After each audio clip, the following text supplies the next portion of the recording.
Welcome to What Matters Now, a weekly podcast exploring one key issue currently shaping Israel and the Jewish world. I'm your host, Amanda Borschel-Dan. This week, as campuses across North America open their doors for their fall semester, I speak with New York Times opinion columnist Bret Stephens. The Pulitzer Prize-winning writer recently wrote a column called What I Want a University President to Say About Campus Protests. In it, he channels a university president presenting his foundational principles, including what Stephens calls the spirit of inquiry. This is a spirit that I personally encountered over 20 years ago when I was a fledgling journalist and Stephens happened to be my editor-in-chief and the person who set me on the journalistic path that I still walk. After Stephens' column about the status of universities today, I reached out to hear his take on concepts that have evolved in the past several decades, including critical theory and diversity, equity, and inclusion. So this week, as students return to campuses, I asked Bret Stephens, what matters now?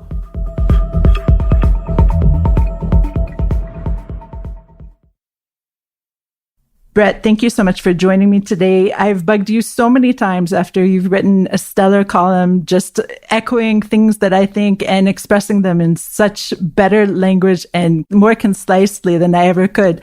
But we're here to discuss a column that you wrote recently, which was called What I Want a University President to Say About Campus. I did. It wasn't so concise. It was a column written in the form of a speech. I sort of put myself in the shoes of a president of a unnamed but elite university, talking to returning students on their first day back about why the protests, in the way they unfolded on so many campuses last spring, and actually going back to October 7th or October 8th, were so troubling. And I wanted to go beyond making the case that they contained a large dose, even if unwitting, of anti-Semitism, although personally I think they did. But because the real offense, in my view, was that they were a violation of the spirit of inquiry, which is at the heart of the university enterprise. And I sometimes feel that modern universities in the States have forgotten what, in fact, they're doing. They think they're in the business of social mobility or political activism, but universities exist in at least our system for a very specific purpose, which is to nurture and protect what I call the spirit of inquiry, which is rooted in curiosity, but leads to certain habits of mind that foster genuine inquiry. So what are those habits? Asking insistent questions and believing that, in fact, questions are more important than answers. Believing in the art of conversation, which is an exchange of thought. It's not a contest of wills. It's being willing to admit, or at least be prepared to concede, that you're wrong, that the argument you've made is inadequate to the question that you're discussing. So it involves not just curiosity, it involves humility, it involves patience. It's about the art of listening, and listening for the sake of obtaining information, not just figuring out what your answer is. So these things that I call the spirit of inquiry are what universities do, and they establish at their best a series of policies meant to protect it. One policy is institutional neutrality. The purpose of institutional neutrality isn't just to save universities from tricky political conversations. It's to say that we are not in the business of preempting the thought of our faculty or our students by taking institutional positions on boycott, divestment, sanctions on Israel, or, what to think about Russia, academic exchanges, and so on. It's about free speech, almost unfettered, not as an end to itself, because the spirit of inquiry cannot accept that there are certain questions that are just off limits because they might be perceived as rude or offensive. And it goes beyond that to the kind of conversations that one can have in the classroom. So if you have a professor who is more of an ideologue than he is a pedagogue, if he's more about indoctrinating than trying to foster thinking, that also violates the spirit of inquiry. So I put all of that to say that the way in which these protests unfolded, with the encampments, the no-go zones, the attitude that the only valid opinion is the opinion that those protesters had, and there was no point in engaging with a different point of view, that was a more fundamental violation of what universities are about than whatever slogans they happen to be chanting. Although the fact that they're chanting slogans as opposed to thinking is itself troubling. So that was the purpose of this comment. It was gratifying to get reactions from a lot of university presidents and professors who kind of, I think, felt like I was providing them with a basis on which to think about the year ahead. Sorry for that long answer. That's why I have you here, Bret. So in many cases, however, universities have been the starting point to political movements or ideological movements. So how do you fit that into your rubric of the spirit of inquiry when just even think about, the 1960s when universities were a hotbed of politics? Well, I think the 1960s actually were the beginning of the decline of universities. Now, I don't mean to say by this that if a particular student or a professor have ideas that have dramatic political ramifications or economic ramifications, that is somehow illegitimate. It's not. I'm talking about not the role of the individual student or professor, but of the university itself, whether it is supposed to be also an actor in these political dramas or merely the stage for the actors. But even there, I think that universities do themselves a profound disservice when they get into the business of being about politics rather than about inquiry. And I'll tell you why. Because for the same reason that the purpose of the heart is to pump blood, and that's distinct from the purpose of your pancreas, your liver, your kidneys, your brain, and so on, universities have a very specific purpose. And when they go outside of that purpose, right, when they're really interested in becoming political activists, not only are they extending themselves beyond what they really know how to do, what they ought to be doing, what's healthy for the democratic system as a whole, but I think they profoundly injure their own credibility. And that has happened really powerfully just in the last few years. If you go back to 2015 or so, kind of like the eve of wokeness on campus, you will find that very high numbers of Americans think well of universities. They want to send their kids there. They aspire for their kid to go to, Yale, Stanford, whatever. Okay. Those numbers have plummeted, literally plummeted in the intervening decade, because a lot of Americans sensibly ask themselves, why am I going to pay tens of thousands, in fact, hundreds of thousands, to send my child to a school so they can be indoctrinated in political ideas that have nothing to do with education and have everything to do with a particular and highly politicized worldview? And so you've seen a retreat by a lot of Americans, I think a very justified retreat, from the business of higher education. I don't think that serves anyone particularly well. It certainly doesn't serve the universities well, but it doesn't serve our democratic system well, because up until a few years ago, our best universities were one of the things that made America genuinely great. It was the ideas that were coming out of Stanford that created Google, ideas that were coming out of dropouts from Harvard that created Microsoft and Facebook. These were incubators for a lot of talented people to meet other talented people and create great things, in addition to all of the scholarship and knowledge creation that these universities were doing in themselves. I wonder if you hit part of the nail on the head when you just said the word dropouts, because I know that a lot of people traditionally have sent their kids to universities in order to get a better job, in order to have a livelihood. And so many people are coming out of these universities with no chance of any kind of respectable position, working at Best Buy or something like that. And I have all respect for people who work at Best Buy, but they're no longer also the vocation centers that they were once, perhaps even prior to the 60s. But definitely when I went to university, I came out with a degree that I couldn't do anything with. And here I am in journalism, Bret. I think you've done okay, actually, Amanda. I don't know whether it was the university or something that went back a little further. This is a really interesting question on a number of levels. I mean, first of all, I think there is a palpable perception rooted in reality that a lot of university degrees really are worthless. Now, there are two kinds of worthless degrees. I have a worthless degree essentially in political philosophy from the University of Chicago, but the University of Chicago really taught me how to think. And that has served me well throughout my entire career. And I think it would have served me well if I'd gone into finance or law or any other number of professions. Figuring out how to ask great questions and how to extend your thoughts a little deeper, how to penetrate the surface of things, which is what coursework in philosophy taught me how to do, that was valuable. There's another kind of useless degree, which is just a crappy education, where no matter what you're studying, you're just not getting a lot out of it. So that's one problem. But the other problem that you've really put your finger on, Amanda, is what I'm trying to remember his name. He's a sociologist at the University of Connecticut, I think. And I'm sorry I can't remember his name, but I can remember his term, which is elite overproduction.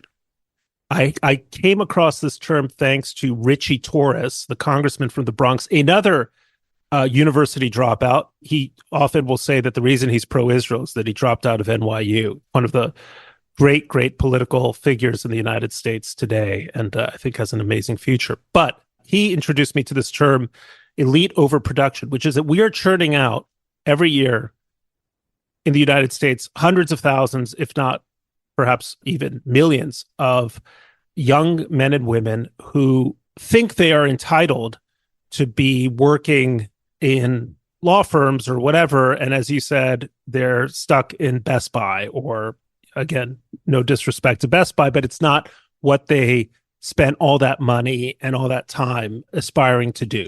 And this is a source of, I think, profound social discontent. I remember on October 8th, I went to a left-wing protest in Times Square, pro-Hamas protest. And I was looking around and just looking at the faces of the people who were in that protest, I thought, all of these people are the product of elite overproduction.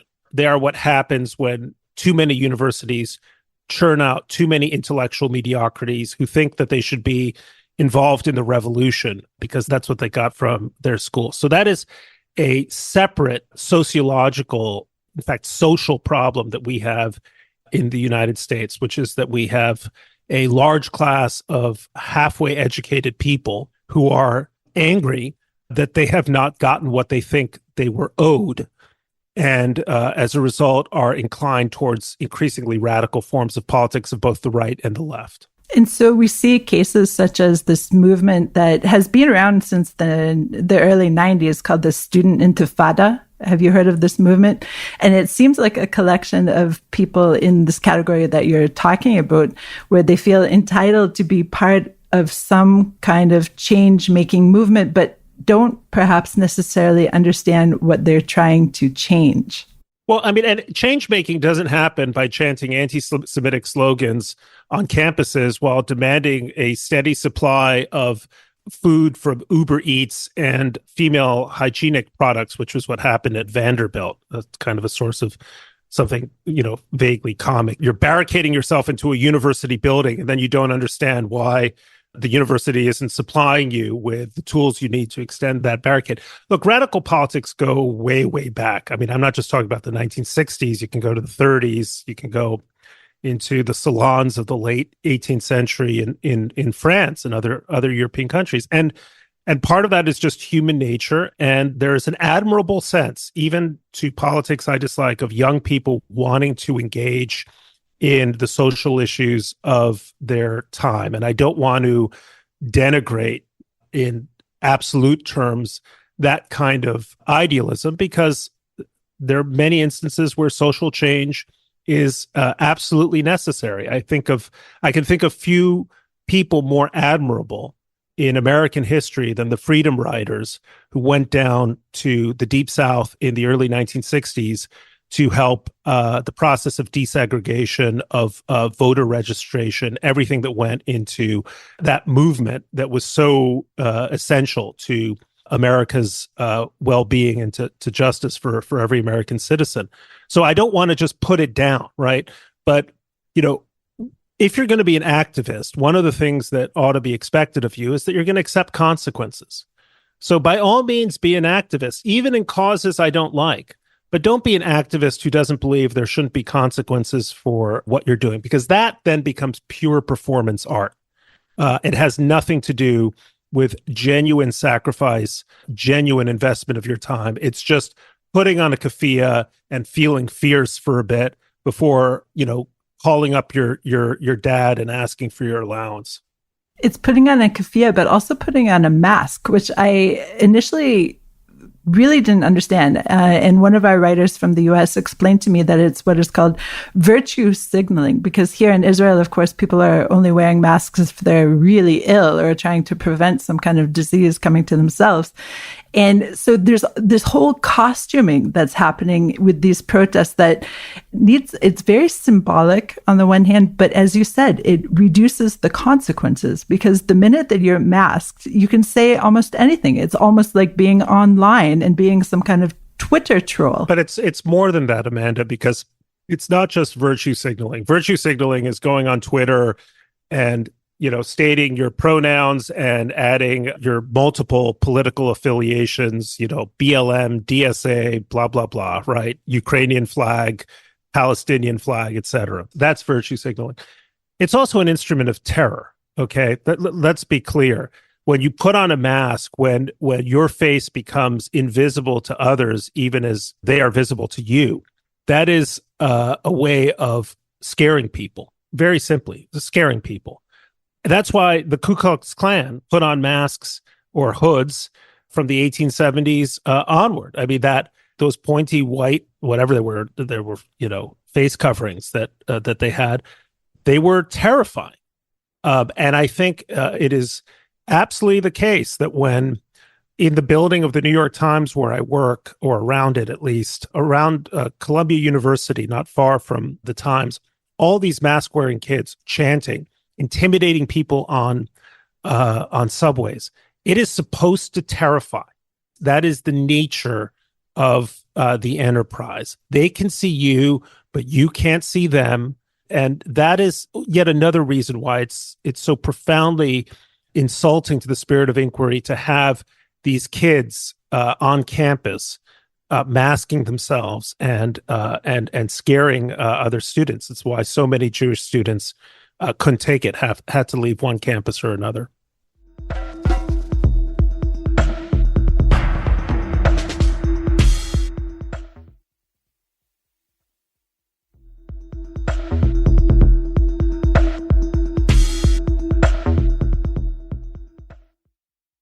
You said earlier that universities, the status of universities or the quality of universities started to decline in the 1960s.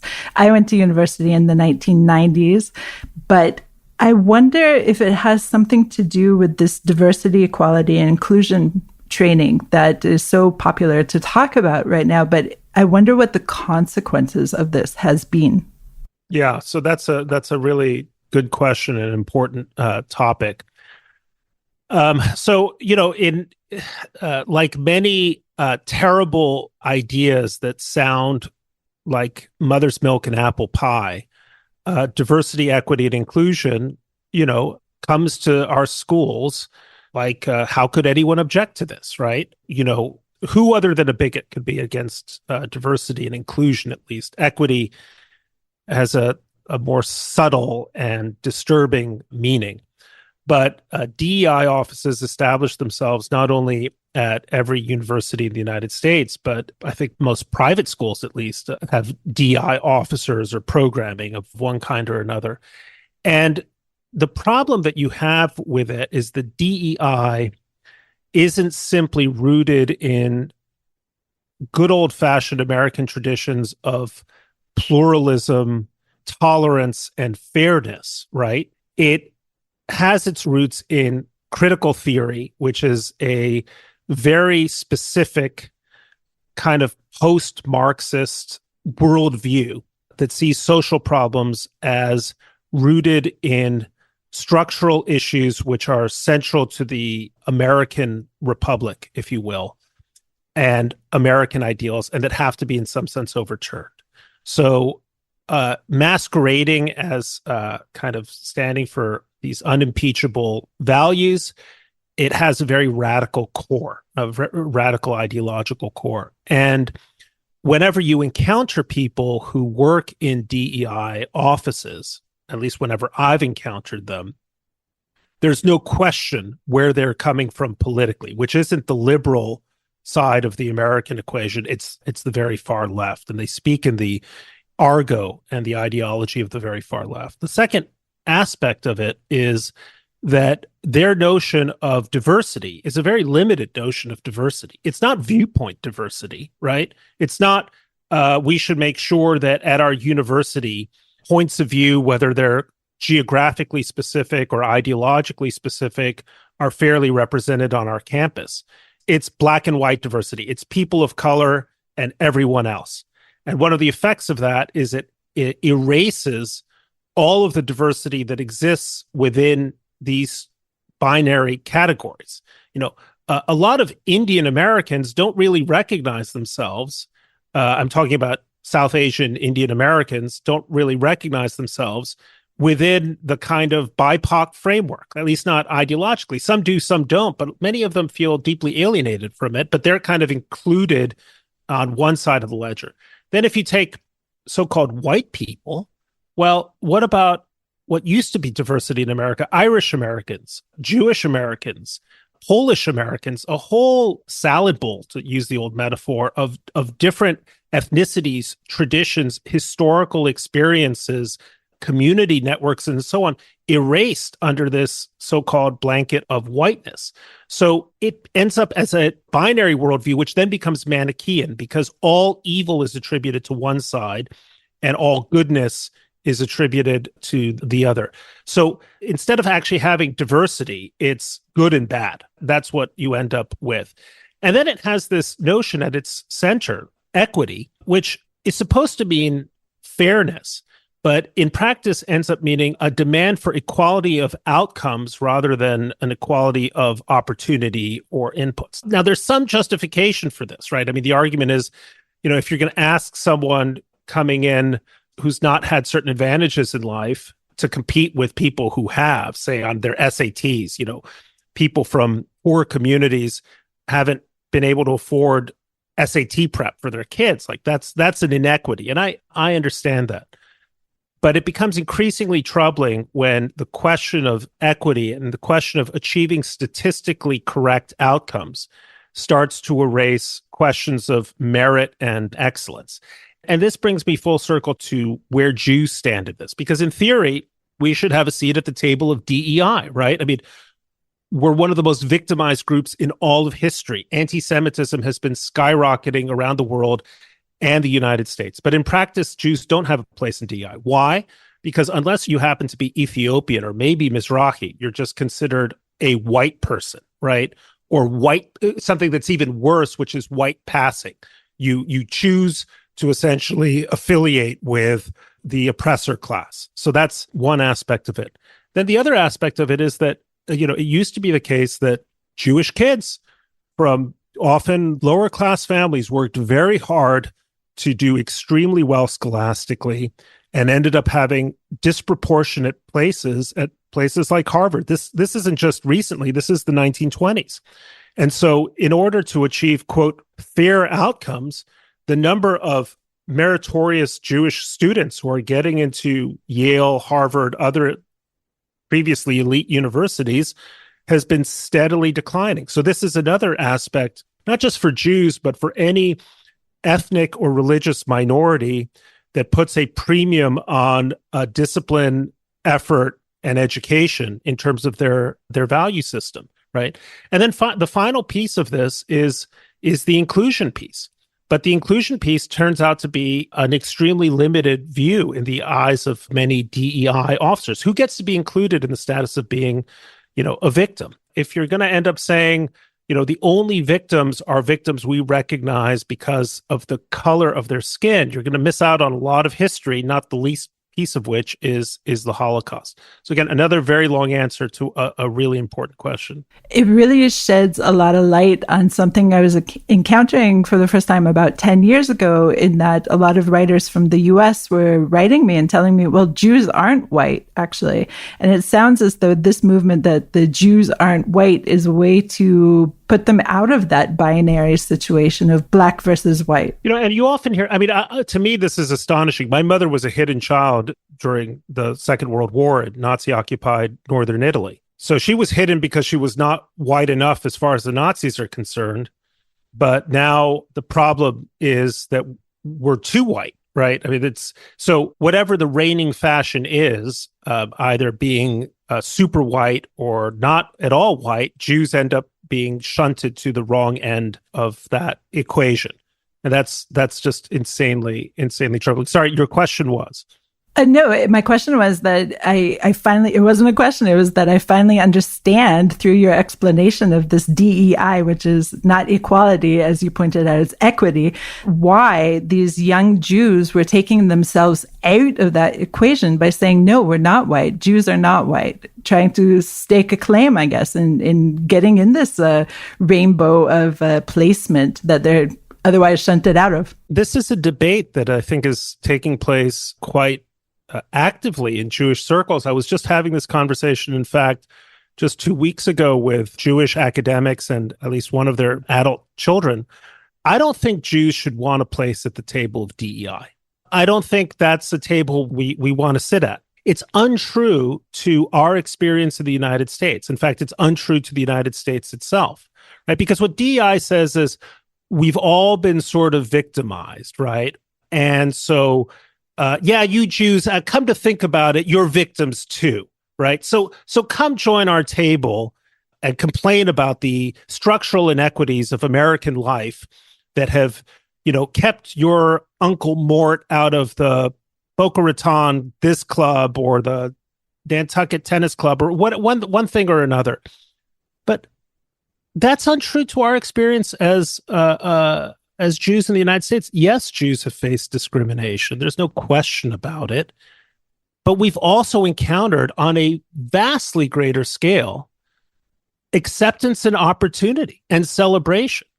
And we should look at that and be thankful for what the United States has offered our community, as a community, as individuals. So when we sit at the table of DEI, we are indicting the United States for all kinds of crimes.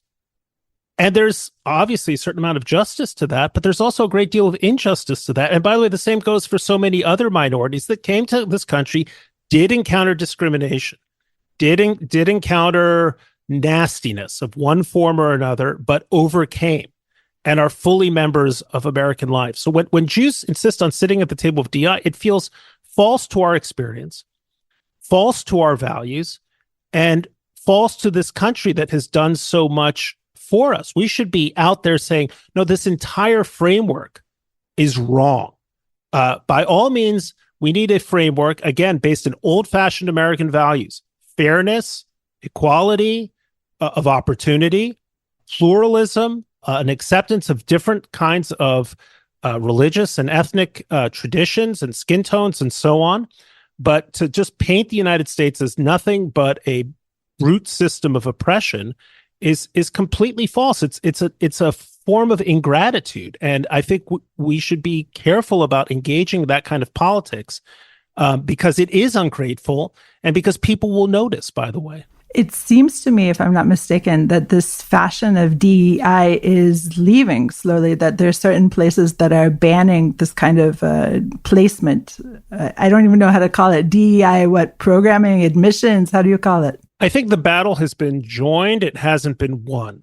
One thing that has changed is obviously the Supreme Court weighed in on the subject of affirmative action and has made it just more difficult for universities to use the kind of blunt instrument of an admissions policy to skewer their incoming classes on purely racial grounds. I think people realize that the letters DEI have become a little culturally toxic in the way that woke used to be considered a good word and then became a bad word. But that has also just meant that people have gone for different letters, a kind of, a sort of a cosmetic alteration to the same set of ideas. You do see, I think, among a lot of business persons, tech entrepreneurs, a real pushing back at this. Like this has become, we've gone from kind of worthy platitudes to doing actual damage to the structure of American life. I think that's what they're saying. And you have seen companies just saying, okay, we're just getting rid of this DEI office, or at least we're not hiring another 20 DEI officers. And there's also an aspect of grift. I've seen this in my own walks of life I don't want to get into, but seeing DEI consultants feel like they're raking it in and providing kind of cookie cutter ideas to institutions that feel they need to, quote, do something. And so that too, I think people have gotten a sense that this is not just, the improvement of communities, it's the enrichment of opportunistic profit seekers. Well, there's one born every minute, right? Bret, we started talking about your piece about campuses and what you would wish a university president would say. And right now, campuses are opening up all over the United States. Here in Israel, it would be another month and a half or so. And I wonder what you foresee happening this year on campuses in terms of the pushback, again, to the war against Hamas. So I don't foresee the kind of protests, at least on many elite campuses, that you had last year, because not only I think a lot of senior administrators feel that they really violated what their universities were about, but they're facing legal and financial ramifications.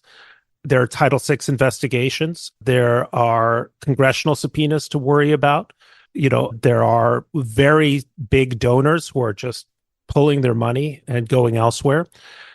And so I think a lot of university presidents are like just asking themselves, how do we avoid another balagan on our campuses? While respecting, as they should, protests that abide by time, place, and manner restrictions. I mean, half of this problem could have been solved if universities had just simply said, we believe in the right to protest because free speech is central to the spirit of inquiry, but there's this well-established feature of law, time, place, and manner, and we're going to enforce it. So I think a lot of universities are figuring out the mechanics of enforcing time, place, and manner. In some cases, it's a little tricky because they don't have really their own university police forces to deal with it, and they're reliant on municipal authorities who might not want to get involved. I think another aspect is there are many university presidents, I know at least two of them who've told me this directly, noticed that a lot of these protests were actually not internally generated. They were coming from the outside. I mean, look at these encampments. How did these kids all get the same tents, the same placards? I mean, it costs money. There's an industry here, and Danny Pletka in this issue of Commentary magazine takes a deep dive into where this is coming from. And I think that's an absolutely fair point. Universities need to be able to say, we don't just invite anyone on our campus, right? Least of all people who want to destroy that campus. So I think all of this is going to be present, but of course, a lot of it depends on what is happening in your corner of the world. Obviously, a very fraught day today, and where we go from here. What really worries me, I have to say, though, is not the protests themselves. The protests are symptomatic of a disease.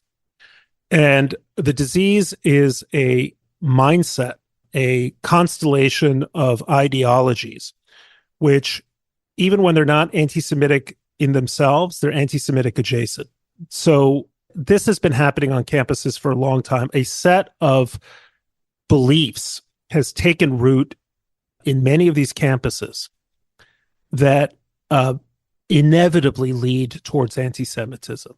And I'll just give you an example. If you believe that there's no such thing as real success, but it's all a function of privilege and structural privileges and hidden privileges, well, is that anti-Semitic in and of itself? No, but it's going to very quickly lead a lot of people to end up saying, well, it's the Jews. Why do the Jews have all of this? How are they so disproportionately represented at the top ranks of so many industries. So that's one idea. This relentless racialization of social life, what category you fit in. Again, not anti-Semitic on its face, but as we were just discussing, leads to anti-Semitic conclusions. The social penalties, and often the academic penalties that apply to intellectually heterodox thinking, to being a gadfly, to being a dissenter, to being a contrarian, which cancel culture has done so much to suppress. Well, that's, again, it's not anti-Semitic, but Jews tend to be, we're disputatious people. We love to argue. We love to contradict. So again, cancel culture is not overtly about Jews, but it ends up, I think, harming a lot of Jews. And I'm not talking about cancel culture in the Harvey Weinstein cases of, obvious malevolent criminal behavior. I'm talking about cancel culture as, the professor who speaks out against something on campus that he doesn't like and ends up losing his job or her job. Bret, it's been really illuminating speaking with you about this. Thank you so much for joining me. It's always a pleasure, and you are very much on my mind today, Amanda. It's good to be reunited on Zoom. Can I say, we met 22 years ago when we were much younger, and I was a kind of a boy editor at the Jerusalem Post, and it was my great good fortune to meet you, and I'm thinking about you and your family very much today. Thank you so much, Bret. Take care, Amanda. Thanks for listening to the Times of Israel's What Matters Now. I'm Amanda Borschel-Dan. If you have any comments or questions about this or any other episode, please drop us an email to podcast@timesofisrael.com. This episode was produced by the Podwaves. Until next week, Shalom.